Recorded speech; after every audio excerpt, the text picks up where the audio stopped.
What up, what up, what up? It's your boy Jae Crawford back at you with another edition of Excuse My Bias, the one and only bias sports podcast show, but not the one and only because we all have biases, different biases.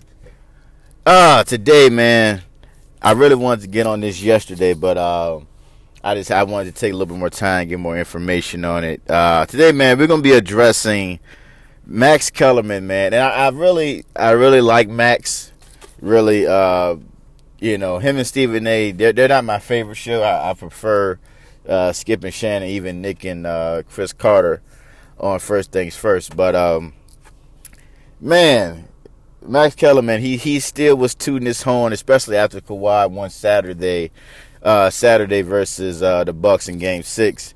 He's really tooting his horn, man, that Kawhi is more clutch than Kobe Bryant.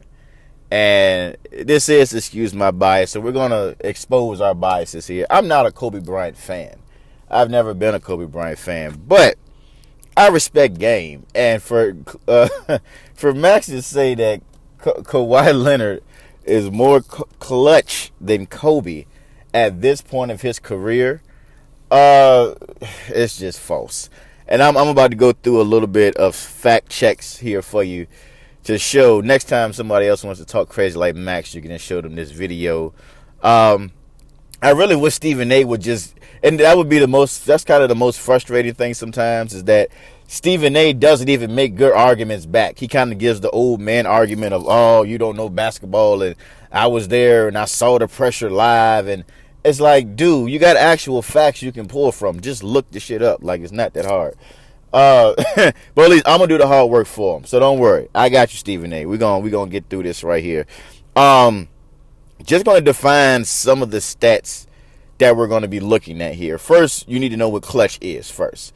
NBA.com, they define clutch as the last 5 minutes of any game in which two teams are separated by 5 points or less. Okay, that's the baseline. We know that. All right, now, some of the stats that we're going to be looking at here to evaluate both players are going to be offensive rating. Offensive rating is it's a rating scale for how many points a player will be responsible for per 100 possessions. So this will be scoring and assisting. Look at defensive ratings. This is the exact, the exact inverse. So this is how many points this player would allow in the per 100 points based off what they've done in the clutch. And we know the clutch is the last 5 minutes of a game with a game within 5 points or less there. So based off their performances during that time, they get a scale rating of, if they did this over 100 possessions, this is how many points they would have allowed. Offensive ratings, this is how many points they would have scored or been responsible for their team. And then lastly, we're going to look at player impact estimate, or the PI. This is a complicated one there, but I'm just put it up there. It says, in the simplest terms, PI shows what percentage of game events did that player achieve. So basically, this is showing all of the traditional stats: points, rebounds, assists, steals, blocks. And this is showing, out of all of those, in the amount of possessions per the game, this is how many of those acts or events this player was responsible for.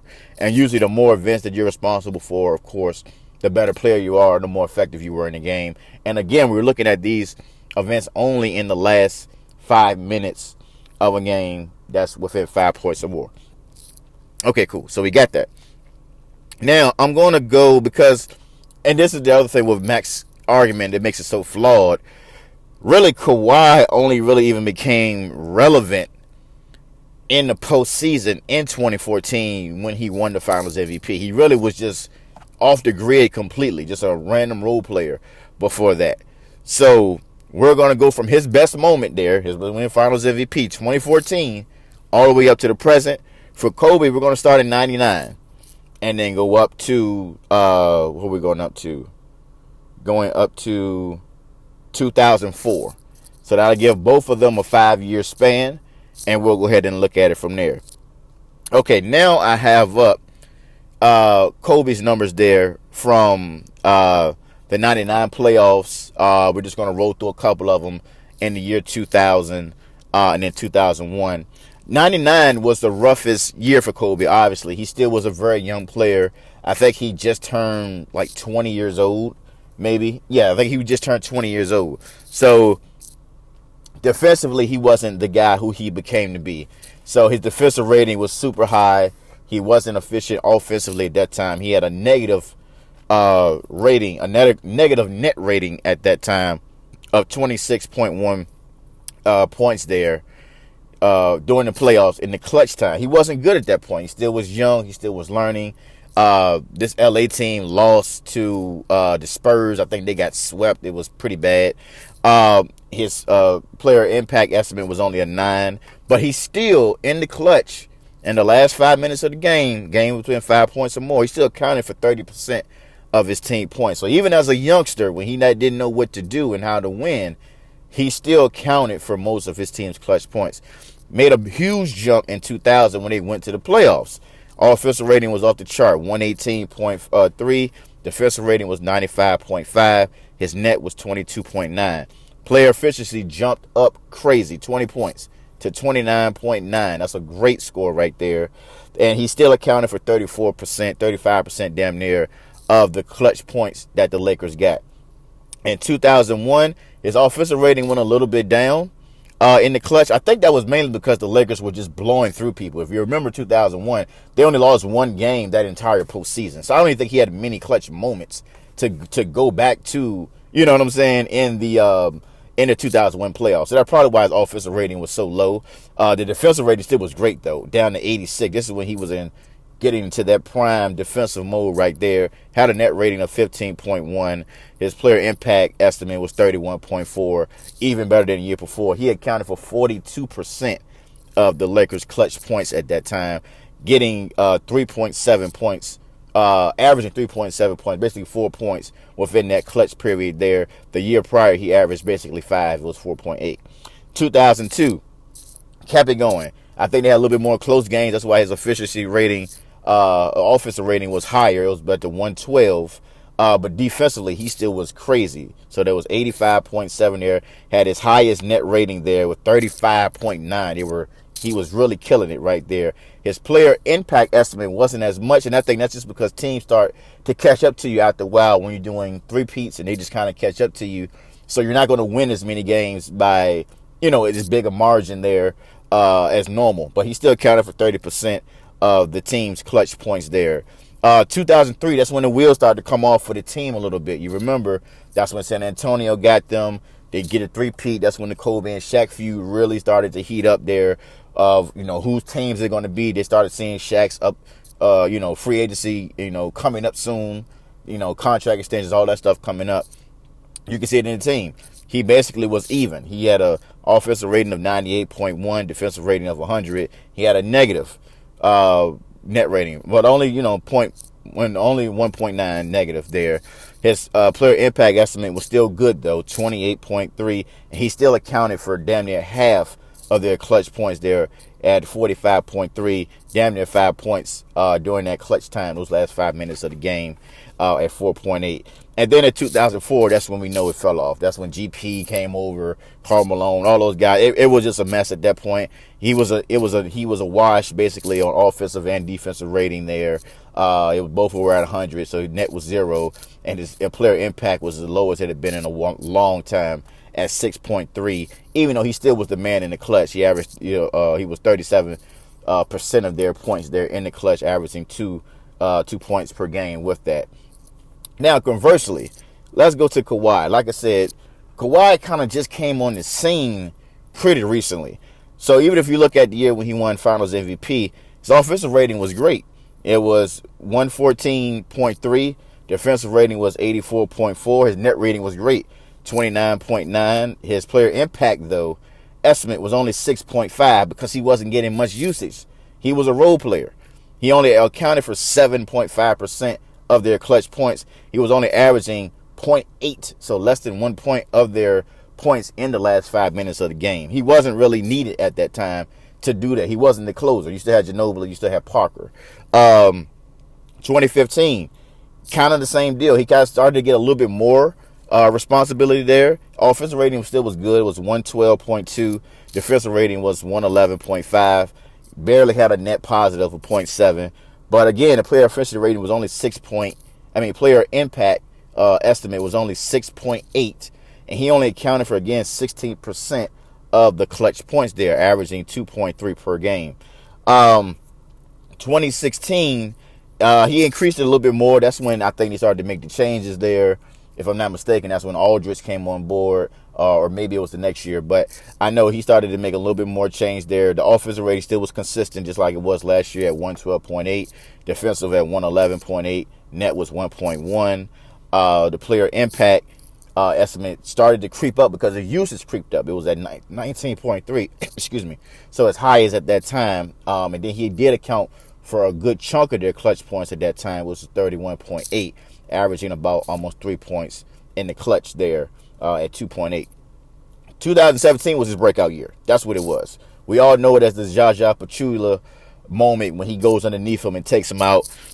He was balling that whole. This is kind of where I think Max gets his argument from. I think Max is looking from this point on, 2017, to currently, and he's kind of ignoring everything else and then saying that this is why he's better than Kobe. But because he did go off in that series. I mean, that play postseason. He was at 144.1 offensive rating in the clutch, 108.8 defensive rating in the clutch. Net was 35.3. His player impact estimate was 34.9. Crazy. And he accounted for 51% of their clutch points, averaging 6.3 points in the last 5 minutes of the game. That is closing guys out. We got no argument right there. If you just want to go by a single year, you ain't got no argument because he showed that's top of the line for anybody at that point. And then you go into this year where he's required to do even more than what he was even at San Antonio. The net rating is not as good. He was at 110.5 offensive rating, 109.3 defensive, had a net of 1.2. His player impact estimate was at 21.4. I think that's mainly because he has to carry on much more of the team. And not as good of a player, not as good of coaching. So his impact is not going to be as good. But he's still accounting for a great amount of their clutch points this year. Obviously, he's averaging 47. He's getting 45.7, of their clutch points here in the last 5 minutes, averaging 5.3. So he's killing in the last two postseasons. But you got to remember, we skipped 2018 because of the injury, and we're pretty much not accounting for 2016 on back. And that's why I just said it's completely ludicrous to say, even if you want to judge Kawhi from his first 8 years in the league, which is basically what I'm doing, in his clutch moments versus Kobe, it's not close. And even if you want to think about iconic moments, Kawhi really only has this year. He has of course, the shot against Joel Embiid, and he has the great 10-0 run that he did in Game 6 to close out Milwaukee. But let me take you guys down memory lane a little bit for Kobe. Kobe's had some crazy moments, and I'm not even going to talk about the main ones. Like Stephen A. mentioned, when Shaq went out in overtime versus Indiana, he took over. Okay, we all know that one. That's why he just pulled that off the top of his head. But I think even Stephen A. forgets some of the other great playoff moments that Kobe has gone through. Because I'm only mentioning playoff ones. What about his first game winner versus a 50-win Phoenix Suns team led by Jason Kidd with the blonde hair in Game 2 when he pulls up from out the free throw line with a double pump all-netter? Clutch. What about Game 7 versus Portland to get to the finals? They're down 15 going into the fourth quarter. Kobe leads the charge by taking on everybody. Scottie Pippen, Damon Stoudemire, whoever. Steve Smith, he guarded the whole entire perimeter. He played 47 of 48 minutes. Helped hold Portland to only 13 points in the fourth quarter and led the Lakers with 25 points, 11 boards, and 7 assists. The last assist being a lob to Shaq to go to the finals. If that ain't clutch, I don't know what is. What about in 2002 against the San Antonio Spurs in the West semis when he has the ball, he loses it. I think Derek Fisher gets it. He runs, grabs the offensive rebound, and puts it back up over Tim Duncan, I believe, and David Robinson there to get them to win in the clutch, showing that he's going to do anything. He did kind of the same thing against Indiana as well in the clutch where he got an offensive rebound and a putback. So Kobe has a multitude of major postseason moments that exemplify why he is clutch and why he was a clutch guy. I get what Max is saying, that over time his clutch numbers had dropped, because over time the more shots he kept taking, he missed more and more, and it made his overall numbers for his career look lower. And a lot of them were inefficient. Now, like I said, I'm not even a big Kobe fan. I argue for that too, with Kobe versus LeBron or versus other guys, that Kobe took a lot of inefficient shots a lot of times when he could have got more efficient shots. However, that still doesn't take away from his ability to hit those tough shots and still come up in clutch moments. Regardless of whether I think they were a good shot or not, he still hit a great amount of them, and really he did it far better at the beginning of his career. It really was when in that middle part of his career, when Shaq left and he had to do a lot of turmoil, that it really became hard for him to do it, because teams could really focus in on him completely there with it. But to just say that Kawhi is better and the clutch moments are more clutch than Kobe, come on, dude. It's just stupid now. I really just wish Stephen A. would just had a better argument for you, because he really could have just shut this down, so this conversation never has to be brought up again until Kawhi is in the league for about 5 or 6 years, and we got more content to go off of for him. But I got your back, Stephen A., on this one. So you guys let me know what you think of the video down in the comments. Let me know what you guys think of the podcast there as well. Please subscribe to Excuse My Bias podcast on all podcast platforms, and subscribe to our YouTube channel and our Facebook and Instagram pages there. Once again, this is your boy Jae Crawford signing off for Excuse My Bias, the one and only biased sports podcast show, but not the one and only, because we all have biases, just different biases. Till next time, peace.